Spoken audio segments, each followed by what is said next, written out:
السلام علیکم ورحمۃ اللہ وبرکاتہ۔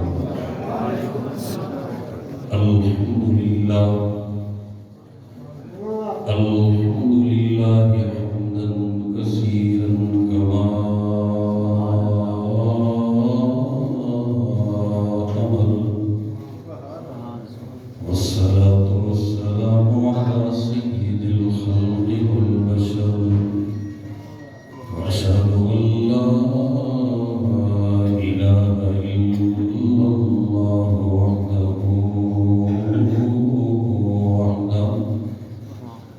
الله وحده لا شريك له في الخلق والأمر. أما بعد فأعوذ بالله من الشيطان الرجيم. بسم الله الرحمن الرحيم.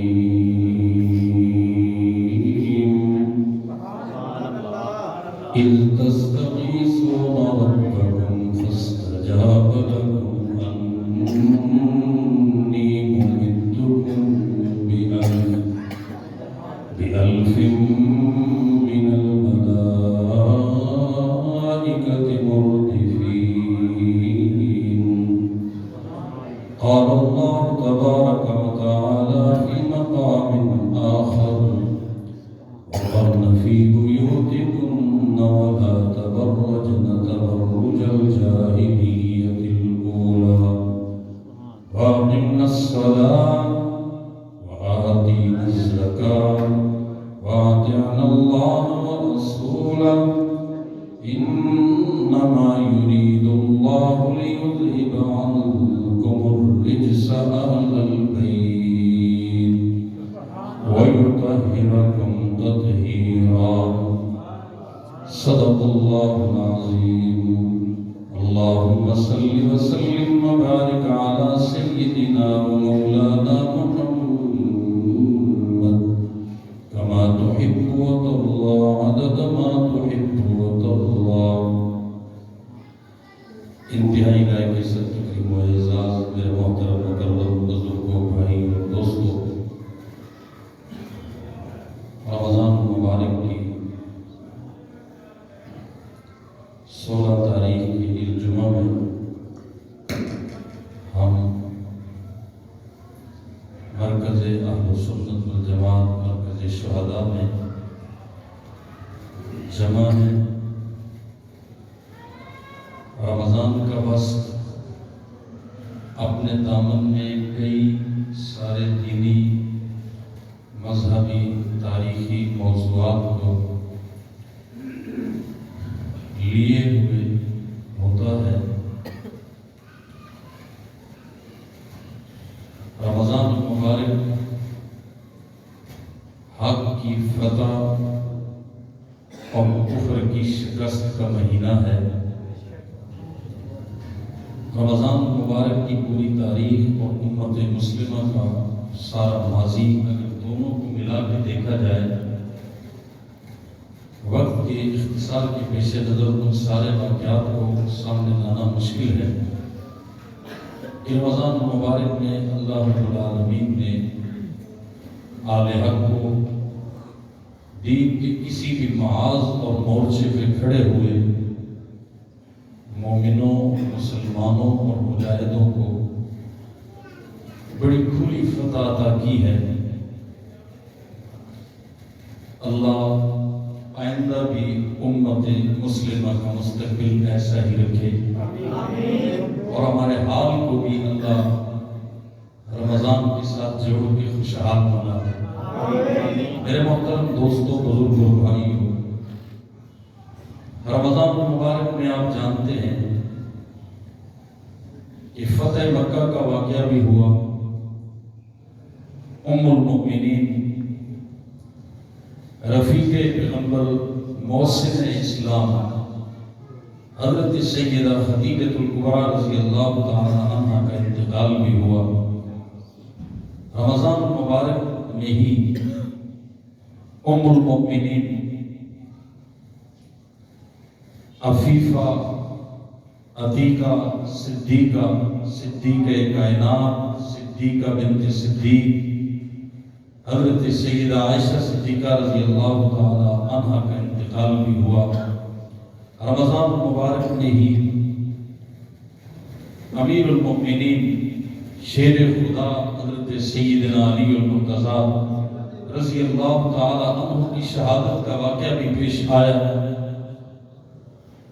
رمضان مبارک میں ہی کفر اور اسلام کی پہلی معرکۃ الاراجم، جس کو خود خدا نے فرقان قرآن میں کہا ہے، جس نے حق اور باطل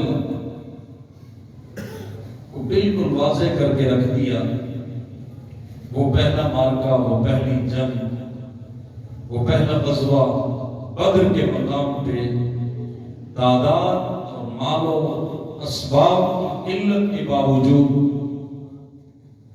صحابہ کرام رضوان اللہ تعالی علیہم اجمعین نے جو کچھ ان کے پاس تھا انہوں نے پیش کر دیا۔ مالک نے کہا جو تمہارے پاس تھا تم نے کیا، اب جو میرے پاس ہے میں وہ کروں۔ رمضان مبارک میں بدر کے مقام پہ اللہ نے اسلام کے پہلے مجاہدوں کو صرف فتح ہی نہیں عطا کی، بلکہ رب نے جنتی گولڈ میڈل بھی عطا کی ہے۔ میرے محترم دوستو، یہ سارے موضوعات میرے سامنے ہیں، اللہ توفیق دیں گے۔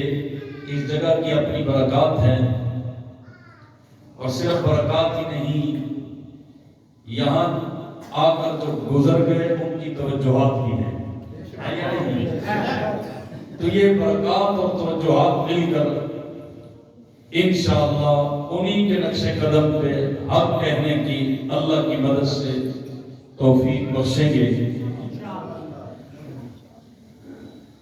کفر اور اسلام کا پہلا معرکہ بدر کے مقام پہ ہوا۔ رمضان مبارک ہے، میں اور آپ 16ویں روزے میں بیٹھے ہیں۔ ذرا سوچئے کہ اگر ہمارا چھوٹا سا کام رک جائے، پھنس جائے، 16واں روزہ ہو، 17واں روزہ ہو، تو ہم چپ کر کے واپس آ جاتے ہیں۔ کسی دفتر گئے ہو، کسی آفس گئے ہو، یا کسی دوسرے شہر گئے ہو، کہ کوئی بات نہیں، عید کے بعد دیکھیں گے۔ میری طرف توجہ کیجیے گا، میں واقعات کی تفصیل میں نہیں جاؤں گا۔ کوئی بات نہیں، عید کے بعد دیکھیں گے۔ ایسے ہی ہے کہ نہیں؟ عید کو 12 دن رہ گئے، 13 دن رہ گئے، 14 دن رہ گئے، 16 دن رہ گئے۔ ہم یہ حساب کر کے واپس پلٹ آتے ہیں کہ روزے اور گرمی میں کون کھڑا ہو لائن میں، کون لگا رہے قطار میں۔ روزہ بھی ہے، بھوک بھی لگی ہے، پیاس کا احساس بھی ہے، گرمی بھی ہے، رات کو تراویح پڑھنی یا پڑھانی بھی ہے، نماز میں بھی جانا ہے، اذان بھی دینی ہے۔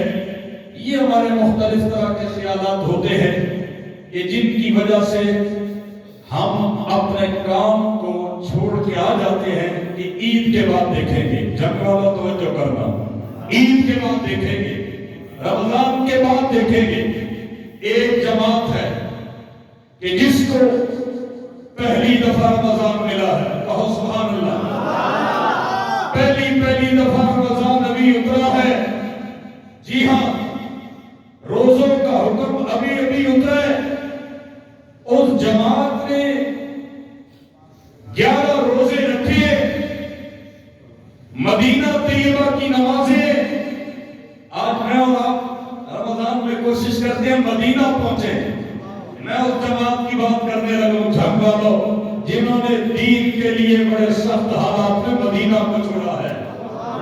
پہلی دفعہ رمضان کے روزے، حضور کے ساتھ مدینہ کی نمازیں، مسجد نبوی کا ماحول، پہلی دفعہ اس طرح ترتیب سے روزے رکھنے کا موقع ملا کہ اللہ رب العالمین کا حکم آ گیا، میرے محبوب ان کے 12 روزے یہاں ہو چکے ہیں، اب اگلا سفر میرے دین کی سربلندی کا کرنے کا حکم دیجئے۔ انہیں اعلان اور پیغام سنا دیجئے. 12ویں روزے کو یہ قافلہ مدینہ طیبہ سے چلا ہے. اب آپ سوچ رہے ہوں گے کہاں پہ ہم روزے میں مشکل سے آسانی کے ماحول میں جاتے ہیں، لیکن یہ قافلہ آسانی کے ماحول سے ہم نے چلا دیا. کس طرف؟ جہاں نوکیلے پتھر ہے، ریت ہے، عرب کی گرمی ہے، تب ہوا سارا ہے، سورج شعلے پھینک رہا ہے، روزے کی حالت ہے. اور پھر پہلی جنگ ہے، تعداد تھوڑی ہے، 6 تلواریں، 8 سرے، 2 گھوڑے، 70 اونٹ اور 313 کی تعداد ہے. خدا کہتا ہے نکلو، چلو، دوڑو، بھاگو. میرے محبوب کے محبوب صحابہ، خدا تمہیں حکم دے رہا ہے کہ شہر کو چھوڑ کے، گھروں کو چھوڑ کے، بیوی بچوں کو چھوڑ کے جاؤ، بدر کے میدان کو آباد کرو. 12ویں روزے کو یہ قافلہ چلا ہے. توجہ میری طرف رہے، میں صرف ایک نچوڑ خلاصہ نکال کے پھر اگلے موضوعات کی طرف آ رہا ہوں. 12ویں روزے کو یہ قافلہ چلا. 17ویں روزے کو میدان جنگ سجا ہے، بدر کا میدان ہے. کسی ایک نے بھی نہیں کہا آقا ذرا ہمارے خیمے میں آئے، ایک مشورہ کرنا ہے، ذرا ہمارے خیمے میں آئے، ایک مشورہ دینا ہے، ذرا ہمارے ہاں تشریف لائے، ایک بات کہنی ہے. کسی ایک نے بھی نہیں کہا، کسی ایک نے سوچا تک نہیں کہ تعداد تھوڑی ہے، رمضان گزرنے والا ہے، عید قریب ہے، رمضان کے بعد ہم تیاری کر کے آئیں گے، اسلحہ لے کے آئیں گے، قوت بنا کے آئیں گے، جب سے تیار کر کے آئیں گے. کسی ایک نے بھی مشورہ تک نہیں دیا، نہ ذہن میں اس خیال کو آنے دیا، بلکہ چھت والوں سب نے یہی کہا آقا اسلحہ تھوڑا ہے، تعداد تھوڑی ہے، تلواریں تھوڑی ہیں، گھوڑے تھوڑے ہیں، لیکن ہم تو تھوڑے نہیں ہیں، ہمارا ایمان تو تھوڑا نہیں ہے، ہمارا وجدان تو تھوڑا نہیں ہے، ہمارا رب رحمان تو تھوڑا نہیں ہے، محمد کی شان تو تھوڑی نہیں ہے. سب کچھ تھوڑا ہے، اسباب تھوڑے سی، وسائل تھوڑے سی، اسلحہ تھوڑا سی، تعداد تھوڑی سی، افرادی قوت تھوڑی سی، لیکن آقا ہمارے جذبے کم نہیں ہے، ہمارا خون کم نہیں ہے، ہماری غیرت کم نہیں ہے، ہماری جرأت کم نہیں ہے، ہمارا ایمان کم نہیں ہے. جو کچھ ہمارے بس میں ہے ہم اللہ کے میدان میں رکھ لے. اللہ کہتے ہیں پھر سنو بدر والو، جو کچھ تمہارے پاس تھا تم لے کے آگے، مدینے میں بچا کوئی نہیں جو لڑ سکے اور گھر بیٹھا. سارے آگے ہو جی، اللہ سارے آگے. اللہ کہتے ہیں تعداد تو 313 مقابلے میں 1000 ہے. موٹا تازہ ہٹا کٹا کافر، ان کا روزہ بھی نہیں، تلواریں بھی ان کے پاس، نیزے بھی ان کے پاس، کھاتے پیتے وہ میدان میں کھڑے. 1000 کافر، تمہاری تعداد تھوڑی ہے. اللہ کہتے ہیں اب میں اس تھوڑے کو پورا کیسے کرنے لگا ہوں. جھنگ والوں دیکھو ذرا خدا کا وہ منظر جو قرآن میں بیان ہوا. اللہ کہتے ہیں دنیا میں کوئی فوج لڑ رہی ہو، محاذ پہ کھڑی ہو، سرحد پہ کھڑی ہو، کسی مورچے پہ کھڑی ہو، جب تعداد تھوڑی ہو پیچھے سے دستے بھیجے جاتے ہیں، چھاؤنیوں سے دستے روانہ کیے جاتے ہیں. کوئی دستہ لاہور سے جائے گا، کوئی موکارا سے جائے گا، کوئی پنڈی سے جائے گا، کوئی پشاور سے جائے گا. اللہ کہتے ہیں مدینے والوں آئے ہیں، اور بدر والوں، اور محمد والوں، اور انصار اور مہاجرین، تمہارے جیسا پیچھے بچا کوئی نہیں، لیکن تعداد تھوڑی ہے. اب جب اس تھوڑے کو میں نے پورا کرنا ہے، اللہ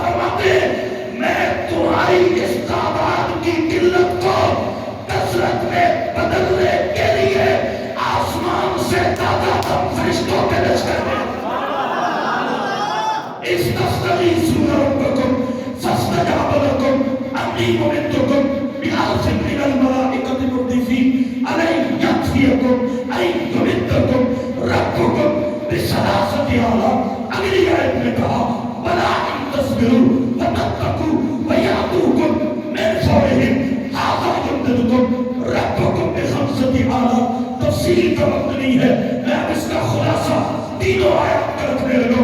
اللہ کہتے ہیں جب ہم نے دیکھا تو 1,000 فرشتہ بھیج دیا، پھر ہم نے دیکھا تو 3,000 فرشتے بھیج دیے، پھر ہم نے دیکھا تو صحابہ تمہاری مدد کے لیے ہم نے آسمان سے 5,000 کا دستہ بھیج دیا۔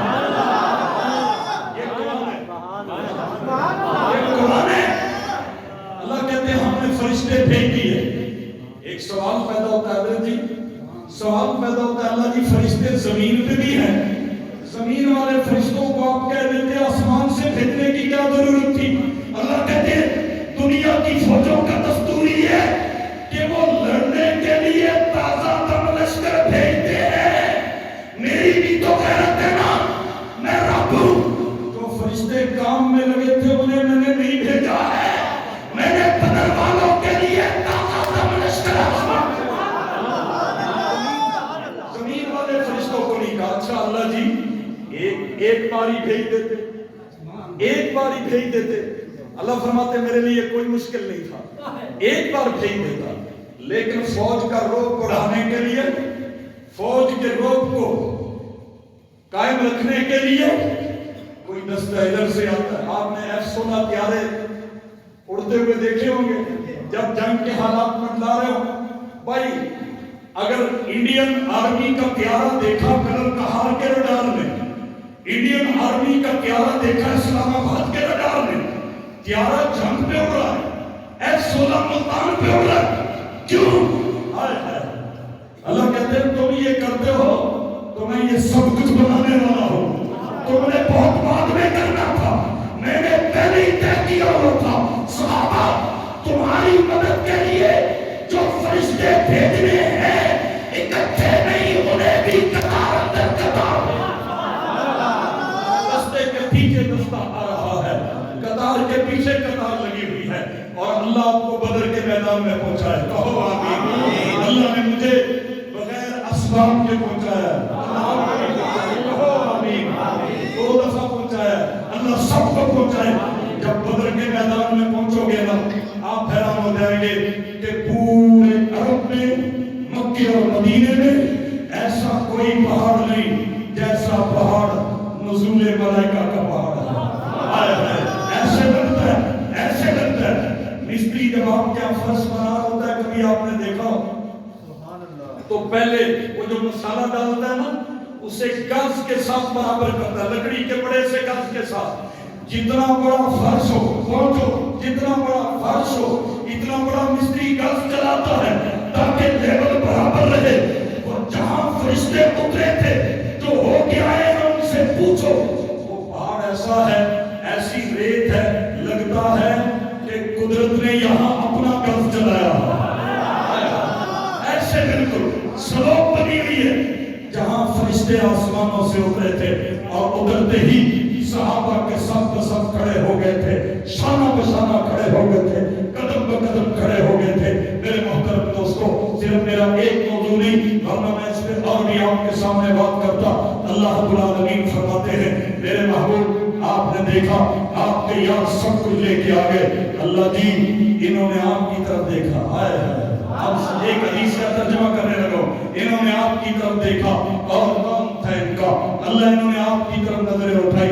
اللہ کہتے ہیں حضرت بیٹھے ہیں، پوچھئے علماء سے پوچھئے، حفاظ قرآن سے پوچھئے، حدیث پاک میں آتا ہے آقا دو عالم نے فرمایا ان اللہ اطلع علی اہل بدر، سبحان اللہ، آج کا ترجمہ اپنے انداز میں کروں گا۔ اللہ کہتے ہیں اس رب، اللہ کہتے ہیں میرے محبوب بتا دیجئے اس رب کی قسم جس کے قبضے قدرت میں مجھ محمد کی جان ہے، اعلان کر دیجئے ان اللہ اطلع علی اہل بدر، بدر والوں نے اس کی طرف نظر کی، اس نے بدر والوں پہ نظر کی۔ ویسے ترجمہ اس کا محدثین نے بدر والوں کے دلوں کو جھانکا، ترجمہ اس کا یہ بھی کیا ہے، لیکن میں اس کا ترجمہ یوں کر رہا ہوں بھائی بدر والوں نے اسے دیکھا، ان کے دیکھنے کا اپنا انداز تھا، ان کی دعا کا اپنا انداز تھا، اس کی عطا کا اپنا انداز تھا، ان کے مانگنے کا اپنا انداز تھا، اس کے نوازنے کا اپنا انداز تھا۔ اللہ فرماتے ہیں تم نے مجھے دیکھا، میں نے تمہیں دیکھا، ان اللہ اطلع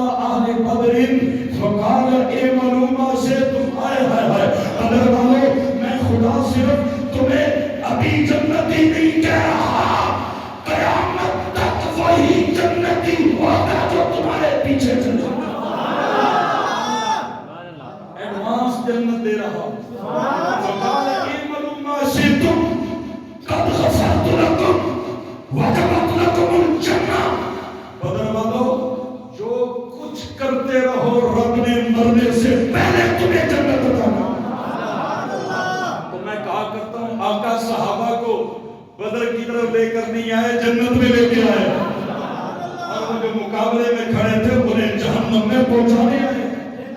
اللہ اپنے محبوب کی زبانی اعلان، مجھے کیوں نہیں اللہ کہتا کہ جو مرضی کر میں نے تجھے معاف کر دیا؟ آپ کو کیوں نہیں کہتا؟ کبھی آپ نے سوچا بدر والوں کو کیوں کہا؟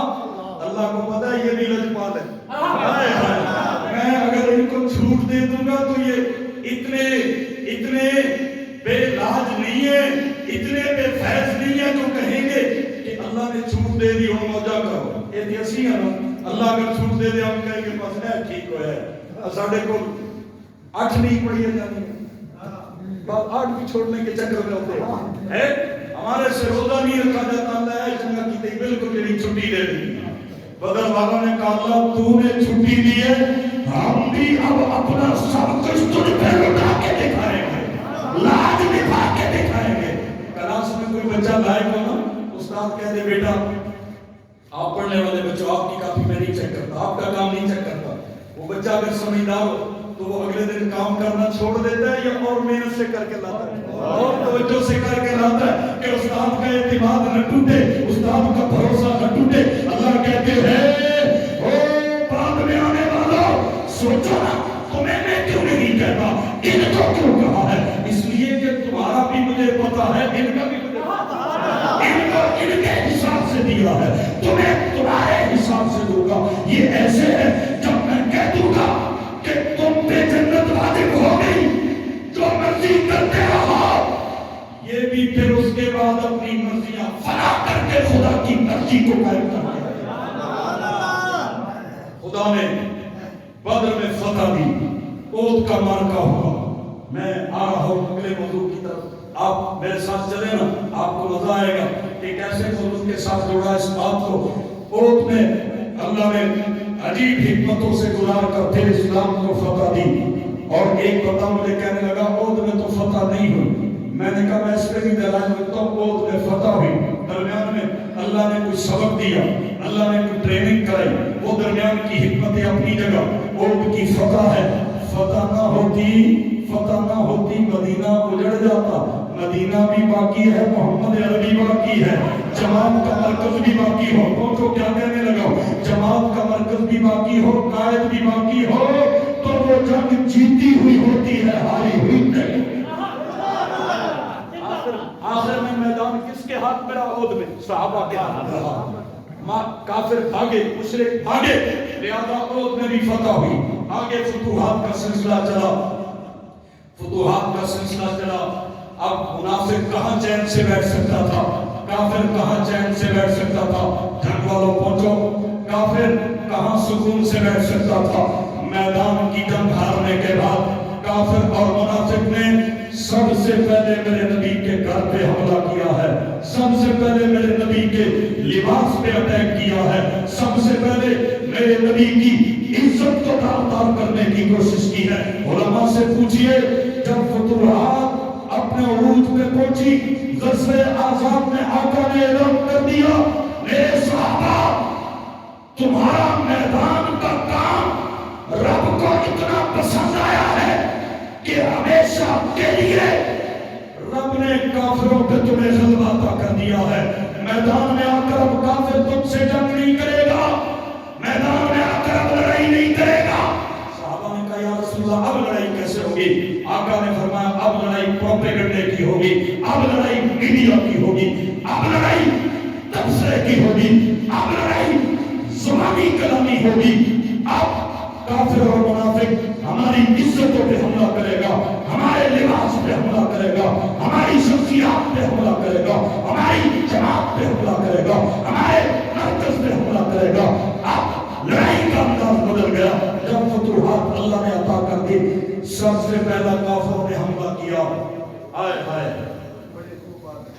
اس ہستی پہ حملہ کیا جسے رب نے بھیجا ہی محمد عربی پہ ہونے والے حملے سہنے کے لیے تھا۔ اس ہستی پہ حملہ کیا کہ غار میں